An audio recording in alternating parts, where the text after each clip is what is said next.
వాక్యం చదువుతున్నప్పుడు దాన్ని వివరించాలంట. వివరించేవారు కూడా ఉన్నారు పక్కన, కుడి ఎడమ ఉన్నారు వాళ్ళు. ఈయన ఎత్తైన పీఠం మీద నుంచి ఎజ్రా వాక్యం చెప్తున్నప్పుడు అటు ఇటు కుడి ఎడమ వాళ్ళు దాని తాత్పర్యం అంటే అందరికి అర్థమయ్యే రీతిలో వివరించి చెప్తున్నారంట. చెప్తున్నప్పుడు వినేవారు కూర్చుని ఏం లేరు, అందరూ నించునే వాక్యం అన్నారు ఉదయం మొదలుకొని మధ్యాహ్నం వరకు. మనం ఉండగలం అలాగా? అవునా?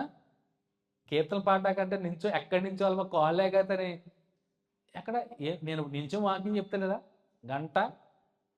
ప్రారంభం అయితే నేనే పాటలు 4 పాటలు పాడుకుని కంటిన్యూస్గా వాక్యం చెప్పి నించున్నాను.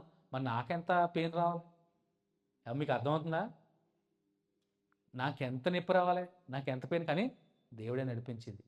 మీకు ప్రారంభంలో 4-5 ఏళ్ళు దగ్గరగా ప్రారంభ ప్రార్థన నుంచి నేను ఎక్కడైనా కూర్చున్నానా? ప్రార్థన నుంచి 4 పాటలు నేనే పాడుకుని, కీర్తన నేనే పాడుకుని, వాక్య పఠం చదివించుకుని మధ్యలో కనీసం కూర్చోలేదా?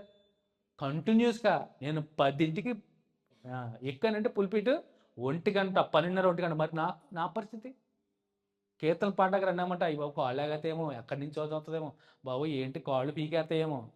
ఏంటి పొద్దున్న నుంచి మధ్యాహ్నం వరకు నుంచి వాక్యం ఉన్నారంట. చూడండి అప్పటికి ఇప్పటికి. మనం అవగాహన చేసుకోవాలండి. ఏంటి వారి భక్తి ఏంటి, అప్పుడు మన భక్తి ఏంటి, వారి విశ్వాసం ఏంటి, దేవుని మీద వారికి ఉన్నటువంటి భయభక్తులు ఏంటి, మనకి ఈనాడు దేవుని ఆడాలన్నటువంటి భయభక్తులు ఏంటి, మనమే ఆలోచన చేసుకోవాలి, కంపారిజన్ చేసుకుని.